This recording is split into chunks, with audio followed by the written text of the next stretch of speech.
नमस्कार दोस्तों, स्वागत है आपका। हमारा राजस्थान कक्षा 7 पाठ 2 हम पढ़ेंगे इस वीडियो में। पाठ 2 जो है प्यारे बच्चों, वो है खनिज एवं ऊर्जा संसाधन। इसमें राजस्थान में पाए जाने वाले विविध खनिज तथा ऊर्जा के परंपरागत और गैर परंपरागत स्रोत और उनकी जो उपलब्धियाँ जहाँ पर वो उपलब्ध है उन सब के बारे में पढ़ेंगे। ये करीब जो है 7-8 पेज का पाठ है। आप ज़रा गौर फरमाइएगा इस पर। तो देखिए, खनिज एवं ऊर्जा संसाधन ज़रा ध्यान से समझिएगा। प्रकृति संसाधनों में खनिज संसाधन महत्वपूर्ण है। जिस देश में या जिस राज्य में खनिज संपदा है तो निश्चित रूप से वो राज्य धनवान होगा। राजस्थान में विभिन्न प्रकार के खनिज पाए जाते हैं, यानी राजस्थान में खनिजों की जो वैरायटी है, विविधता है, वो बहुत ज़्यादा है।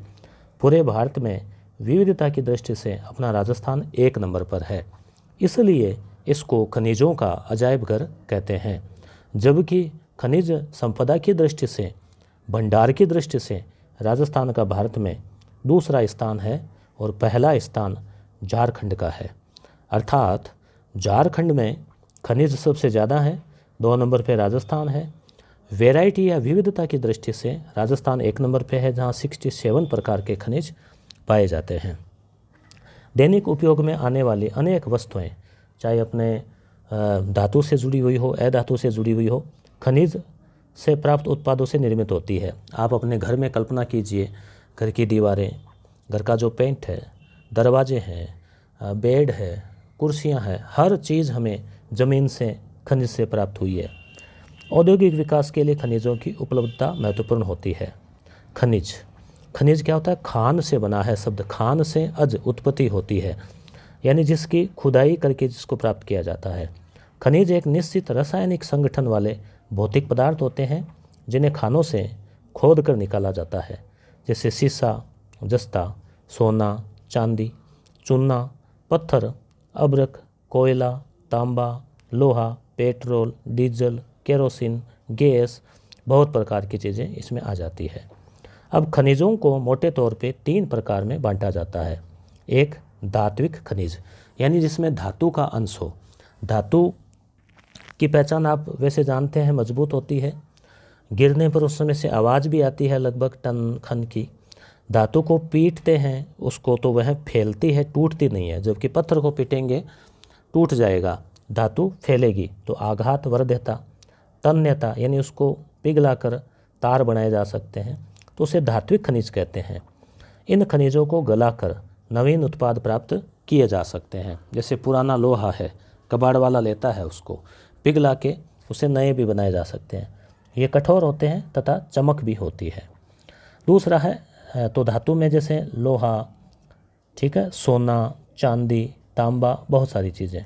अधात्विक दूसरा, यानी जिसमें धातु नहीं है वो खनिज, जैसे पत्थर आ गए, कीमती पत्थर वगैरह। ये प्रकृति में जैसे मिलते हैं उन्हें वैसे ही उपयोग लिया जाता है। इनको मतलब कोई पिघला कर साफ करके वैसे काम में नहीं लिया जाता। ऊर्जा खनिज, यानी जिनसे ऊर्जा मिलती है।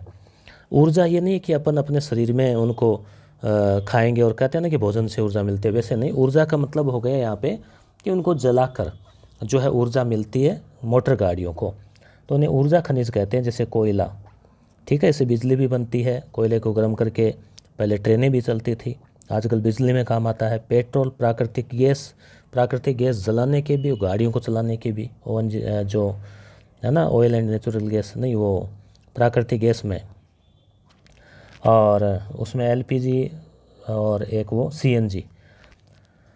तो खनिजों के प्रकार में आप देखिए, जैसे धात्विक खनिज है तो इसमें लोहा आ गया। अयस्क, लोहा अयस्क का मतलब लोहा जैसा ज़मीन में हमें प्राप्त हुआ जिस भी रूप में, वो जिसमें कचरा भी है, मिट्टी भी है, या जो कुछ भी है अवशिष्ट, तो वो कच्चे रूप में प्राप्त होते उसे अयस्क कहते हैं। और मैंगनीज, सीसा, जस्ता, ठीक है, चांदी, सोना, तांबा, ये महंगे खनिज में आ जाते हैं।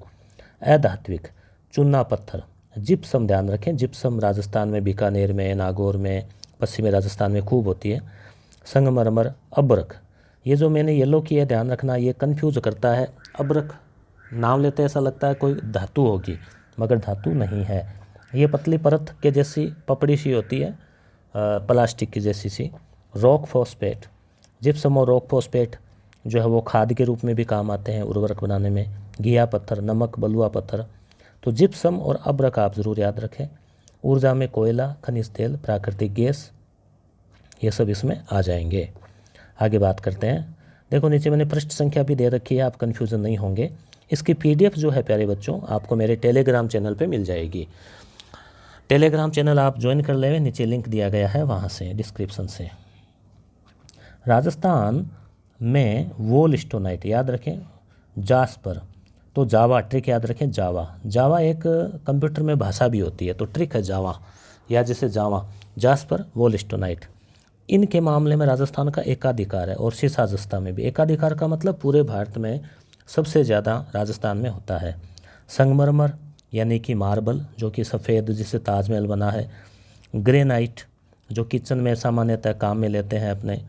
कोटा स्टोन, जो टाइल्स के रूप में लगाते हैं। बलुआ पत्थर, मकान बनाने वाला। चांदी, जिप्सम। जिप्सम जो है ये मिट्टी के ऊपर एक परत ही होती है।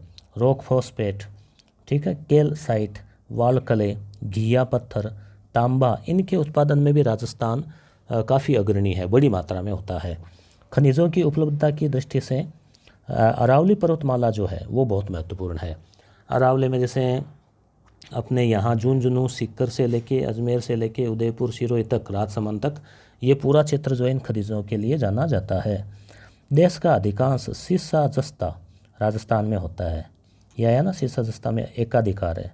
इसके उप उत्पाद में सीसा और जस्ता के साथ ही चांदी भी मिलती है। चांदी और कैडमियम, ध्यान रखें, चांदी और कैडमियम।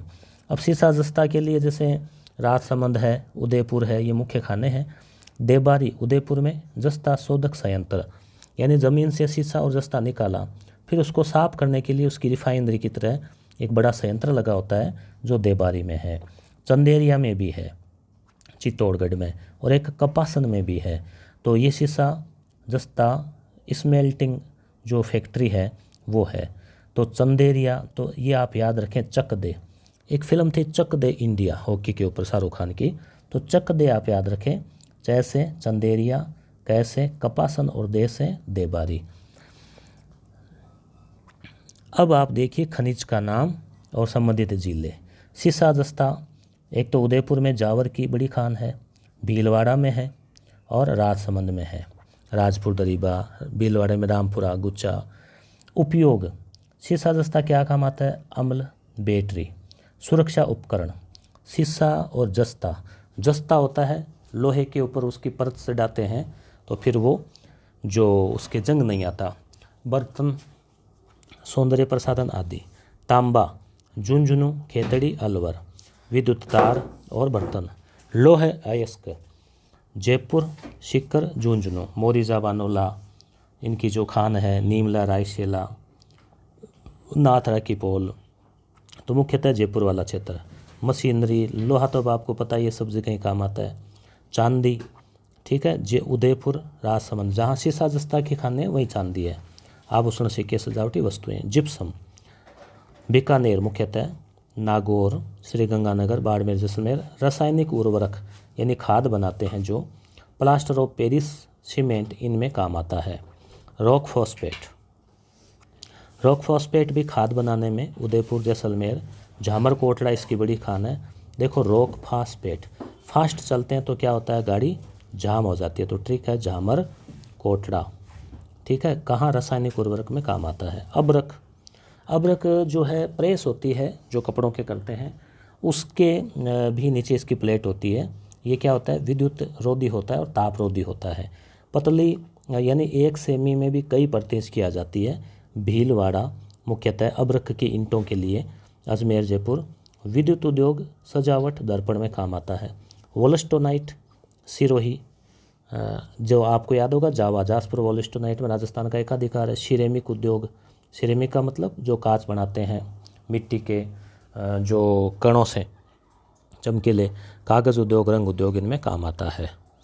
नेक्स्ट, इसका पहला पार्ट मैंने लगा दिया था, आप लोगों ने नहीं देखा है तो वो वीडियो भी देख लेना, इसी वीडियो के डिस्क्रिप्शन में मिल जाएगा, प्ले लिस्ट में मिल जाएगा। कक्षा 6 भी मैंने राजस्थान अध्ययन पूरी करवा दी है, आप उसे भी ज़रूर देख लेवें। संगमरमर, राजसमंद, नागौर, उदयपुर, बांसवाड़ा, चित्तौड़गढ़, सिरोही, कोटा आदि क्षेत्रों में। तो संगमरमर में जैसे नागौर में मकराना जो है वहाँ का संगमरमर विश्व प्रसिद्ध है, और जो ताजमहल है या हुमायूं का मकबरा है वो सब इसी से बने हुए हैं। भवन निर्माण, मूर्ति निर्माण, संगमरमर की मूर्तियाँ भी बनती है जो कि जयपुर प्रसिद्ध है। चूना पत्थर, जिस पत्थर को फोड़ के चूना बनता है तो चित्तौड़गढ़, सिरोही, कोटा सीमेंट बनाने में काम आता है। ग्रेनाइट, जालोर मुख्यतः है, इसमें भवन निर्माण में काम आता है।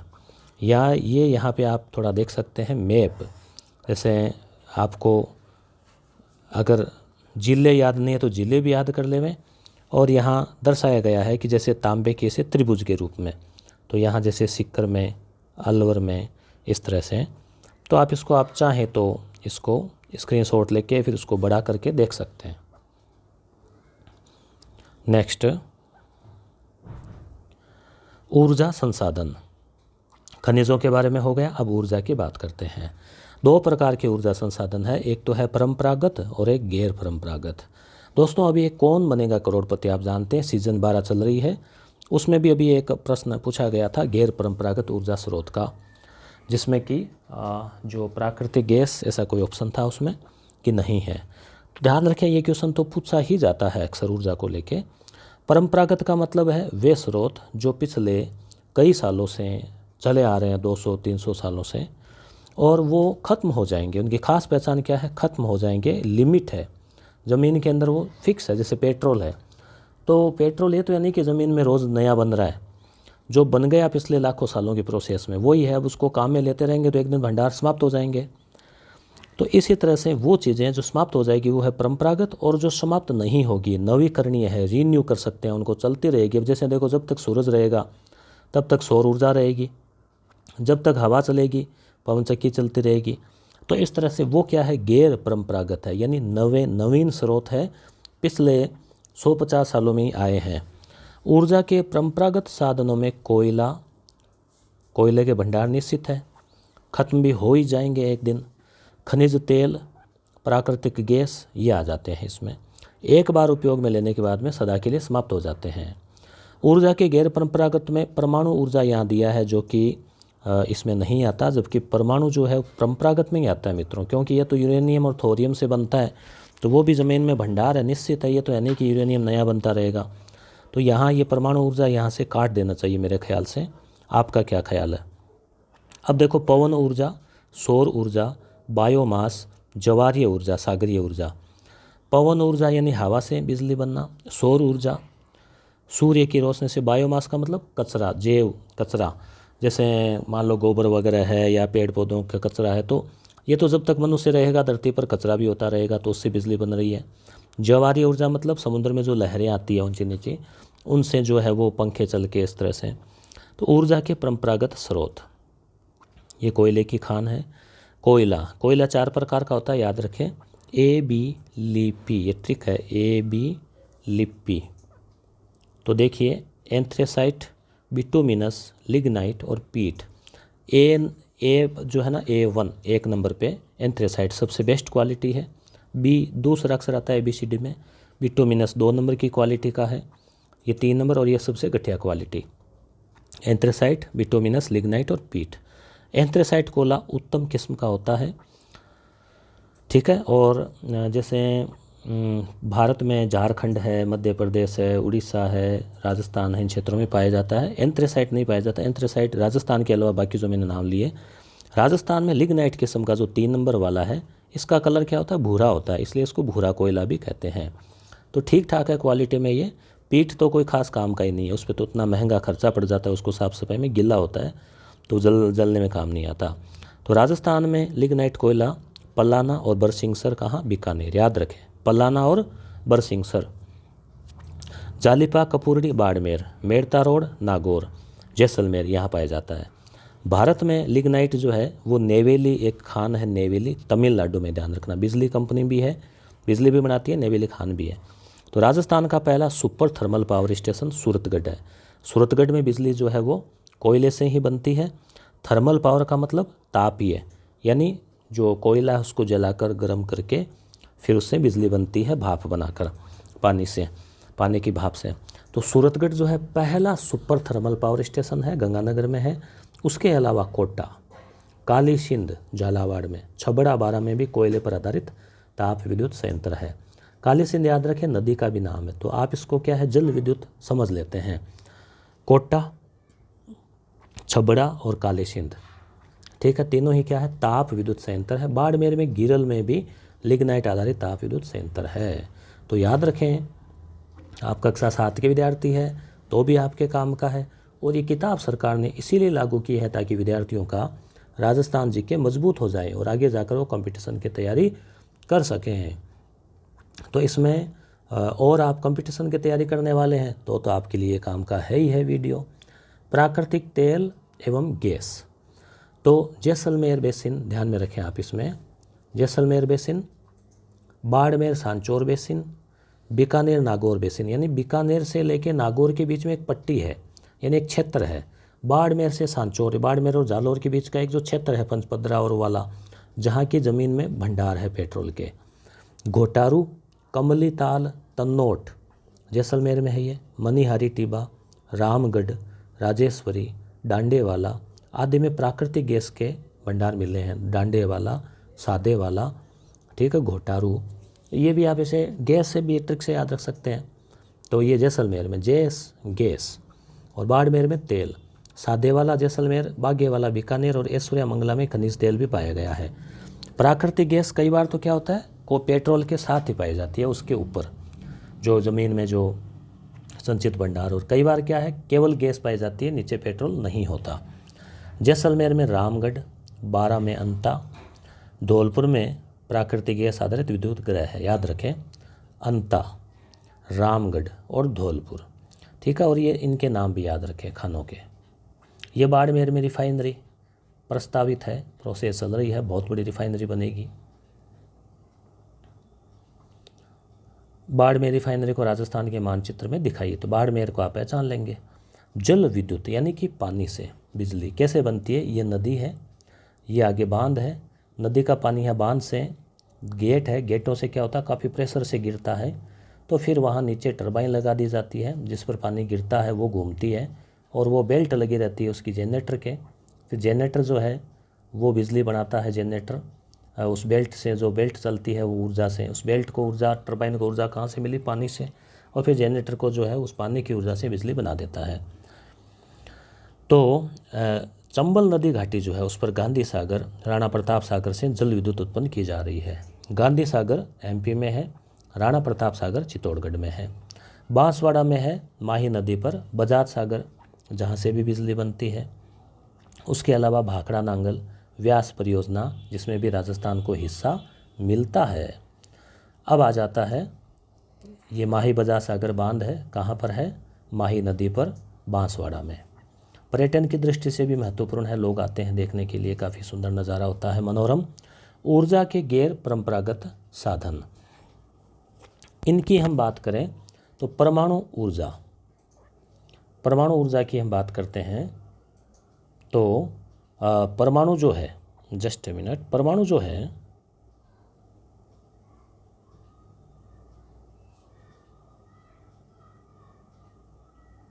तो प्यारे बच्चों परमाणु जो है वो क्या है कि जो सूक्ष्म अणु है, तो राजस्थान में केवल एक ही संयंत्र है इसका, राउत भाटा परमाणु ऊर्जा संयंत्र। पहला भारत का था तारापुर, ध्यान रखना, भारत का पहला था तारापुर महाराष्ट्र में, राजस्थान का एक ही और देश का दूसरा वो है राउत भाटा। चित्तौड़गढ़ जिले के राउत भाटा में स्थित है, राजस्थान का एकमात्र ही है ये। और पवन ऊर्जा की हम बात करें तो पवन ऊर्जा जो है यानी हवा से बिजली बनती है, ये मुख्यतः पश्चिमी राजस्थान, जिसमें जैसलमेर, एक प्रतापगढ़ भी ध्यान रखना, वहाँ पर भी है ऐसी संभावनाएं। फिर जोधपुर, बाड़मेर आदि में पवन ग्रह है, ये आप देख सकते हैं। ये तो राउत भाटा परमाणु केंद्र है, जहाँ भारी पानी से जो है वो बिजली बनती है। H2O का प्रयोग किया जाता है छड़ों को ठंडा करने के लिए, और ये पवन चक्की है, आपने ऐसा देखा होगा हर्ष पर्वत या जैसलमेर कहीं भी। बस अब पाठ समाप्ति की ओर ध्यान रखें। बायोगैस, बायो का मतलब जीव जंतुओं का जो कचरा है उससे बनने वाला, तो राजस्थान में पशुपालन प्रमुख व्यवसाय है, इसलिए हर घर में गोबर भी मिल जाता है लगभग। तो बायोगैस या किसानों के जैसे तो उदयपुर, जयपुर, यहाँ पर छोटे छोटे बायोगैस के संयंत्र बहुत ज़्यादा मात्रा में लगे हुए हैं। प्रतापगढ़ में भी है। तो इसके लिए सरकार अनुदान भी देती है, घरेलू ऊर्जा के रूप में आता है। जैसे घर में ही एक बड़ा कुआं सा बना के उसमें गोबर डाल के कुछ मशीनें लगा के उस गैस से जो है वो सिलेंडर जो है एलपीजी वाली की तरह से उसको जलाया जा सकता है। सौर ऊर्जा, आपने देखा होगा आपके अड़ोस पड़ोस में या आपके घर में कि जो प्लेट लगती है सोलर, जो वो सौर ऊर्जा को जो है प्रकाश ऊर्जा में बदल देती है। बैटरी होती है जो चार्ज रहती है, रात्रि में जला देती है। तो इस तरह से राजस्थान एक गर्म प्रदेश है और सौर ऊर्जा का यहाँ बहुत सारी संभावना है। सौर ऊर्जा का उपयोग ऊर्जा संयंत्र, street light, solar cooker, water heater, उसके अलावा खेतों में सिंचाई के लिए, घरों में बिजली के लिए काम में लेते हैं। सरकार इसमें सब्सिडी भी देती है। घरेलू उपकरण भी चलते हैं, छत के ऊपर भी लोग लगाते हैं, खेतों में लगाते हैं, खुले में लगाते हैं। भड़ला, जोधपुर में देश का सबसे बड़ा सोलर पार्क की स्थापना की गई है, याद रखें, इंपॉर्टेंट। भड़ला ये बायोगैस संयंत्र है। ये सौर ऊर्जा की जो है वो प्लेटें हैं, सोलर पैनल है। ये सूर्य के प्रकाश को लेते हैं और फिर जो है उसको कन्वर्ट करते हैं। हमारे पास खनिज संसाधन और परंपरागत ऊर्जा संसाधन सीमित मात्रा में है, इसलिए हमें व्यर्थ जो है वो नहीं बर्बाद करना चाहिए। जो आने वाली पीढ़ियों के लिए भी जो है सतत और समावेशी विकास करना चाहिए। तो लाखों वर्षों की प्रक्रिया से खनिज बनते हैं। इनका अनियमित दोहन पर हमें नियंत्रण करना चाहिए और हमें जो ऊर्जा के गैर परंपरागत स्रोत है उनको बढ़ावा देना चाहिए। सौर ऊर्जा, सूर्य से प्राप्त ऊर्जा। अयस्क यानी प्राकृतिक रूप से पाए जाने वाला पदार्थ जिसमें जैसे धातु प्राप्त की जा सकती है, उसे अयस्क बोलते हैं। अब देखते हैं कुछ प्रश्न। धात्विक खनिज समूह की पहचान कीजिए। धात्विक खनिज कौन सा है इसमें?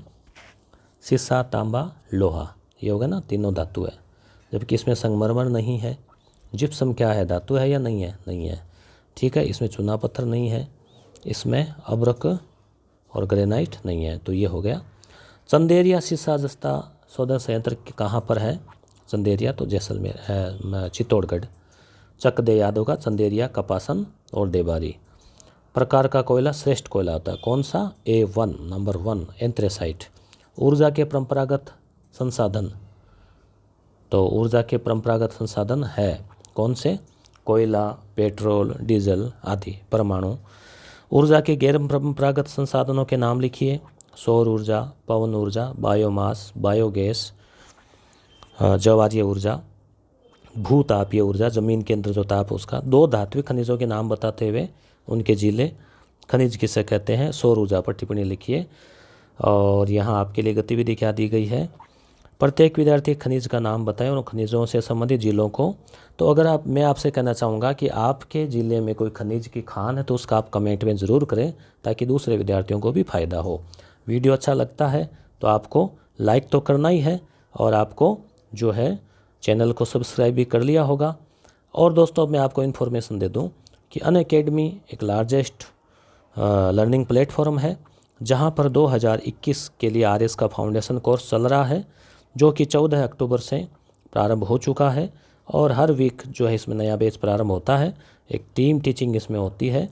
तो आप जो है इसमें सब्सक्रिप्शन लेकर और आप जो है ये क्लास ज्वाइन कर सकते हैं। इसका जो लिंक है वो डिस्क्रिप्शन में आपको मिल जाएगा, जहाँ पे आप RPSC 10 कोड यूज़ करके 10% डिस्काउंट भी जो है वो आप इस कोर्स में पा सकते हैं। धन्यवाद।